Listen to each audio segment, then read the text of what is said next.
jangan diabaikan. Ingat, musuh kita bukan hanya kekuatan dari luar. Nah, seperti tadi yang saya bayangkan, kondisi global itu sekarang menurut saya tidak begitu nyaman, karena tadi saya contohkan Iran dengan Israel, seperti di dalam pidatonya saya juga di China, seluruh dunia harusnya mendukung Palestina yang terus-menerus merintih untuk meminta haknya, yaitu menjadi negara yang merdeka, berdaulat, sama seperti negara yang lain. Bayangkan loh, lama banget gitu yang namanya hak Palestina dapat diterima oleh para negara-negara yang lain. Musuh yang paling berbahaya justru berada selalu di dalam diri kita sendiri. Tadi saya katakan, karena sudah zona nyaman, itulah kemalasan, dan ketiga, kesungguhan dalam berjuang sebagai kader partai. Kita harus memastikan bahwa struktur partai tidak sekadar menjadi pampang nama, tetapi hidup, hadir, dan bekerja nyata di tengah-tengah rakyat. Saudara-saudara sebangsa dan setanah air, kader-kader PDI Perjuangan yang saya cintai, hari ini kita berkumpul dalam suasana yang diselimuti keprihatinan mendalam terhadap seperti tadi yang saya katakan, kondisi global. Memang dunia tidak sedang baik-baik saja. Awan gelap kembali bergantung di langit geopolitik internasional. Peradaban tengah digoncang oleh gelombang terambusan kekuasaan, perebutan sumber daya, dan hegemoni negara-negara adidaya yang terus berusaha memaksakan kehendaknya atas nama bangsa-bangsa lain. Berarti apa? Saya ingin bertanya, maukah kita dijajah lagi? Ya. Betul. Ya, makanya kerja keras. Ya. Kita tidak boleh menutup mata. Kita harus hadapi kenyataan ini dengan keberanian, kejernihan pikiran, dan hati nurani, dan keteguhan sikap. Tetap berdiri tegak sebagai kesatria, bencana apapun yang akan dihadapi. Situasi dunia saat ini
alhamdulillah Tuhan memberikan apa yang telah diinginkan oleh beliau. Kita sekarang, saya tadinya berdoa, tapi saya tidak terlalu berharap bahwa yang namanya Pak Hasto berada kembali di keliling kita.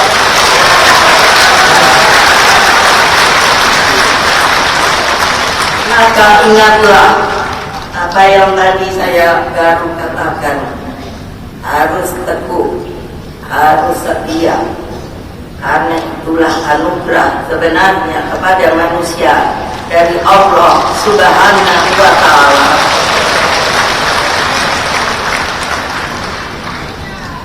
Saya teruskan, situasi dunia saat ini dipenuhi ketegangan dan konflik yang saling satu sama lain. Perang Rusia Ukraine, saya hitung telah berlangsung lebih dari 1255 hari, menjadi ajang benturan antara NATO dan Rusia yang tentu saja ikut mengguncang ekonomi global.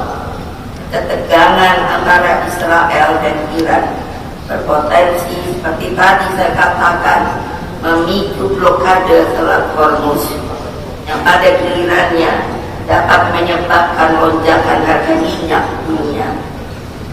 Suriah porak-poranda setelah kekuasaan Bashar al-Assad digulingkan oleh Hayat Tahrir al-Syam, kelompok radikal yang memicu perang saudara dan pembantaian etnis. Sementara negara itu kini diperebutkan oleh kekuatan regional dan global. Perang dagang antara Amerika Serikat dan Tiongkok mencerminkan perebutan dominasi hegemoni global yang menyebabkan kerusakan rantai pasok, perlambatan ekonomi, dan inflasi global. Ini hati-hati betul. Dampaknya seperti tadi yang kemarin saya katakan, harus betul-betul dipantau masalah perekonomian kita. Mesti selalu akan ada yang namanya laporan. Tadi yang dengan gampang saya tanyakan,